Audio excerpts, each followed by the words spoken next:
Evening, folks. Whatever I'm about to say is plain, simple, vanilla logic. मानव प्रवृत्ति लगभग एक जैसी होती है। आप जब भी एक पर्टिकुलर व्यवसाय में हैं, चाहे वो किसी भी धर्म का हो, जाति का हो, पर अगर वो उस तरह के बिजनेस या जिसको भाषा में धंधा भी बोलते हैं, अगर उसमें है वो व्यक्ति, तो उसकी प्रवृत्ति या सोच वैसी हो जाती है। अभी आप देख रहे हैं कि गैस सिलेंडर्स की किल्लत अफवाह उड़ा कर दी जा रही है, या लोगों की सोच भी हो जाती है वैसी कि भाई फ्यूचर में सचमुच में संकट आ गया तो। लेकिन जो लोग बेच रहे हैं वो भी समझ रहे हैं इस बात को, और सामने वाले के डर का फायदा उठा रहे हैं। उन्होंने प्राइसेस को या तो जैकअप कर दिया है, या फिर एकदम से है ही नहीं, सामने वाले को डरा दो।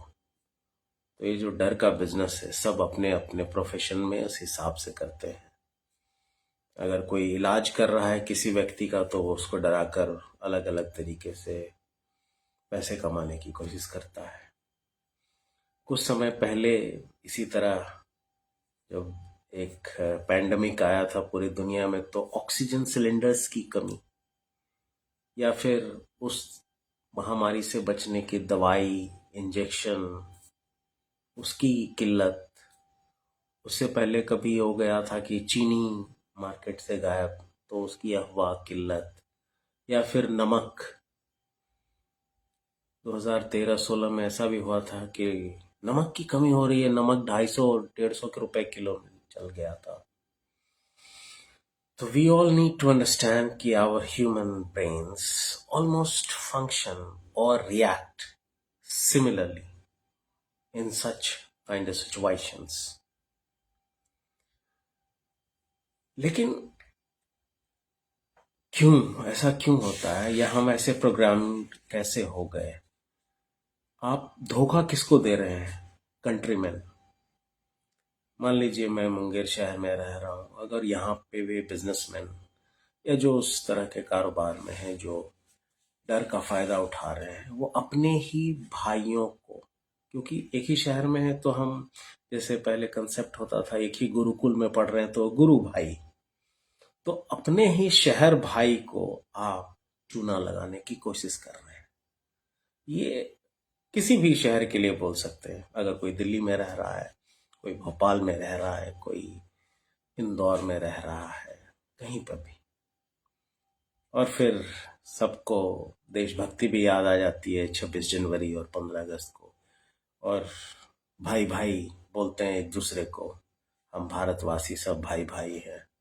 तो ये कैसा भाईचारा है जिसमें आप एक भाई दूसरे भाई को बेवकूफ बनाकर धोखा दे रहा है, झूठ मूठ का उससे ज्यादा पैसे ले रहा है। वो बिजनेसमैन है, वो सक्सेसफुल बिजनेस चल रहा है, उसकी गैस की एजेंसी है, पर फिर भी उसे और पैसे कमाने का लालच, अफवाह, लालच, ग्रीड जिसे कहते हैं, और ब्लैक मार्केटिंग, होर्डिंग। और फिर हम लोग सब, ये किस तरह के हम राष्ट्रवादी लोग हैं अगर हम अपने आप को प्रोजेक्ट करते हैं? क्योंकि यहाँ पे तो दिख रहा है सबको सिर्फ अपना बिजनेस, धंधा सर्वोपरि। इस पे विचार कीजिएगा कि क्या ऐसे ही चलता रहना चाहिए जैसे पहले चला, या जब से हम लोग आजाद देश हुए हैं तब से? क्योंकि उसके पहले की इतनी ज्यादा शायद इस विषय में हिस्ट्री लिखित, डॉक्यूमेंटेड ना हो। और कब तक ये चलेगा? क्योंकि हम लोग सब बहुत सारी आध्यात्मिक पुस्तकें या कहानियाँ, किंवदंतियाँ सब सुनाते हैं अपने बच्चों को, बड़ों को, कि भाई झूठ नहीं बोलना है, ईमानदारी रखना है। पर फिर भी इतना ज़्यादा अपने ही भाई को धोखा दे रहे हैं हम सब। ऐसे ही समाज में सोच कैसे हो गई। मुझे याद है जब कभी दिल्ली में ऑटो वाले सब हड़ताल पे चले जाते थे एक साथ, तो जो टैक्सी ड्राइवर्स होते थे वो जो तय भाड़ा था उसको जैकअप कर देते थे। मान लो मुझे नई दिल्ली रेलवे स्टेशन से जाना है ग्रेटर कैलाश वन, वहां तक जाने का 200 रुपये होता था भाड़ा, वो उस दिन 500-700 बोलता था। तो मतलब ये ह्यूमन प्रोग्राम माइंड का जो प्रोग्रामिंग हो गया है समाज में, वाई,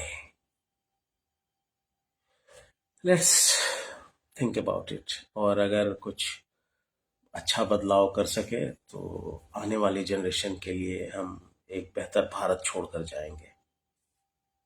थैंक यू।